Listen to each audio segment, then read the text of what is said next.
everybody, welcome to 10-minute tips to teach music. My name is Kerry Lacey and I'm from Clarissa Custom Music.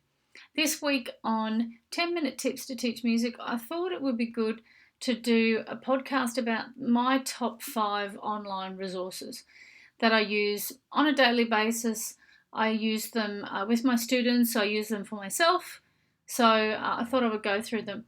The first is an iPad app. Now, it actually is available on iProducts, so on Apple, and also on the Google Play Store. So if you're an Android user, you also can get access to it. This is called Yousician. Now, you may or may not have seen it. It's a great app.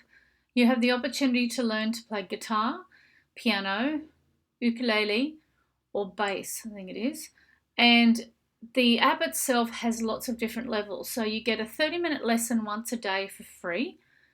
You do have a paid version if you wish to go that way, but I found it when I was trialing it that I only needed to do half an hour a day.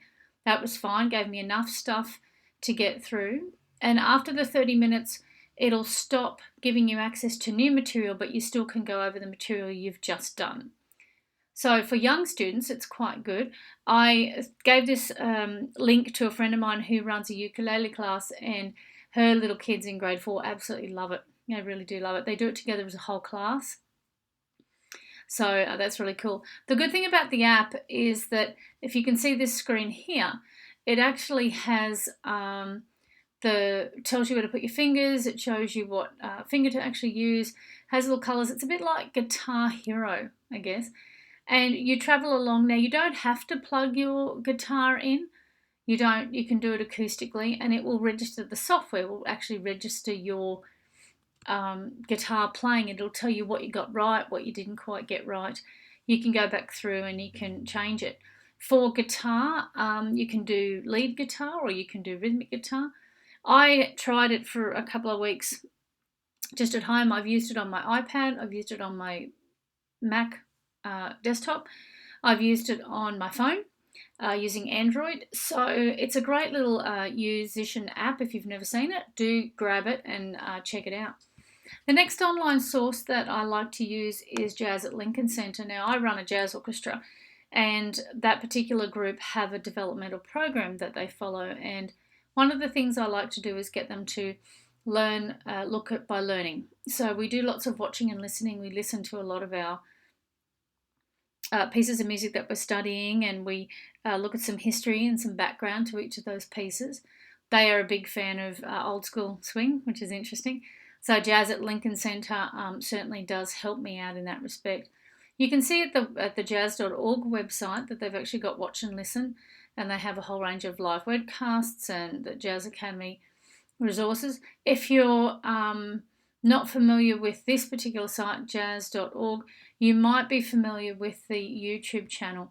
This is what the YouTube channel videos kind of look like. I use a lot of these ones. These are videos, as you can see, go for 2, 3, 5, sometimes 7 minutes.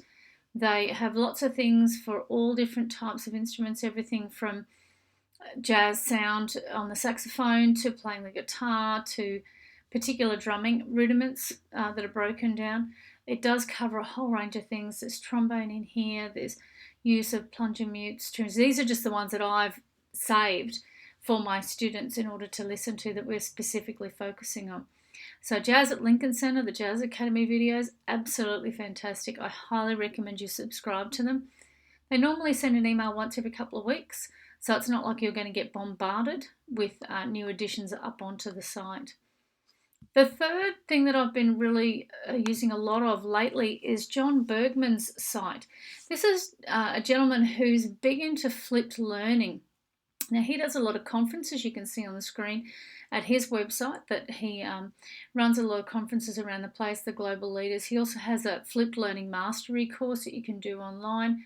The flipped learning radio is where I tend to listen to, because on Flipped Learning, the flip side, he actually has a podcast. So I do listen to that quite regularly. You can see that he has a whole range of posts about what flipped learning is, the Genius Hour, which I know some people have been trying, project-based learning, how to flip a lesson. That's an interesting one. He's also got courses as well, as video presentations, and of course some books and things. He does some TED Ed stuff. So I highly recommend looking into John Bergman's resources on flipped learning. If you want to get started on it, you're not quite sure how to go about it, then this is a great place to start. Now, I got onto this because I actually was introduced to something called the Horizon Report. Now, you might not be familiar with this, but every year this body of 61 experts get together and they look at schools and they look at education, look at higher education, and they say to us in the end, this is what we think are the challenges that we're going to face in technology and in trends that are going to drive your educational change over the next 3 to 5 years. Actually, it's 1 to 3 to 5 years.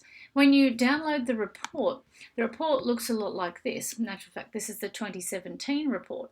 And you can see that they split the report into long-term trends, into mid-term trends, and into short-term trends.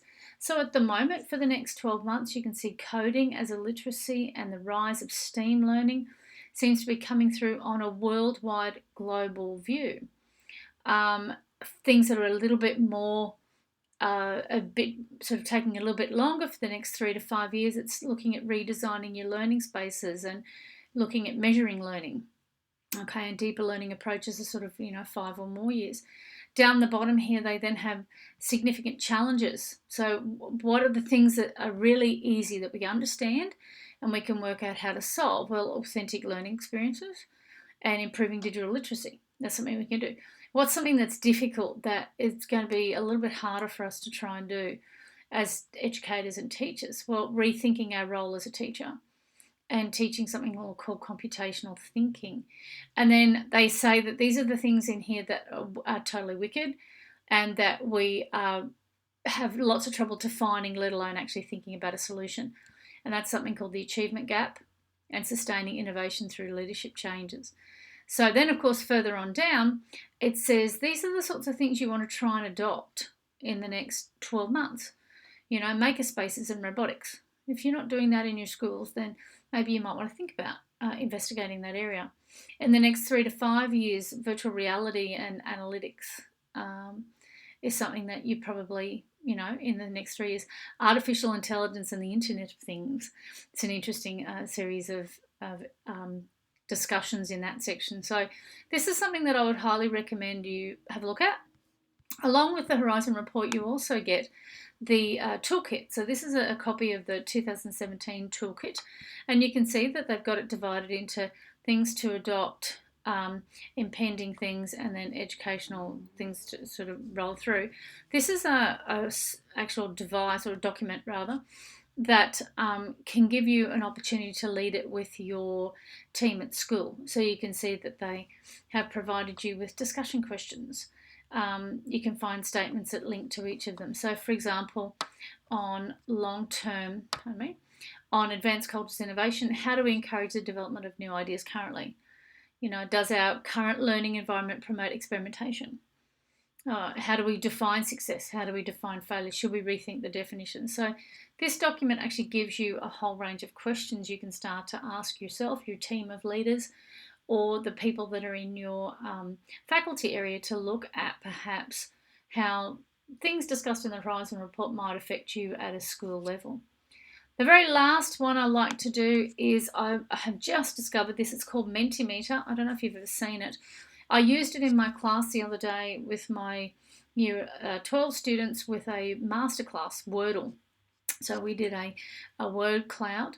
And so very simple thing to do. It's free, obviously, for you to use. And this one, for example, you can choose to pick any of these options. I chose a word cloud. Once you do that, you can elect 3 entries per voter, or just 1 word or 2 words. You can put on profanity filters, and you can allow kids to submit more than once if you wish. Once you do that, a code comes up. You can see here. So the students go to menti.com and they type in the code, and then they will get to a screen that has just their entry points in it. During the course of the masterclass, in this case the student was performing, they had to put in 3 words that best described the positive parts of this student's playing that they heard. And so while the students are playing and while the other students are entering their words, nobody can see the word cloud except me. And then at the end of the presentation, I turn around the word cloud, and we can see these are the sorts of things that everybody thought was quite good about your performance. And then just for fun, at the end, you could get them to put in an emoji, for example, and that comes up on the screen as well, which is a cute little thing. So they're my top 5 sort of online resources that I like to use around the place. They're pretty cool things. So I hope you've find these really useful.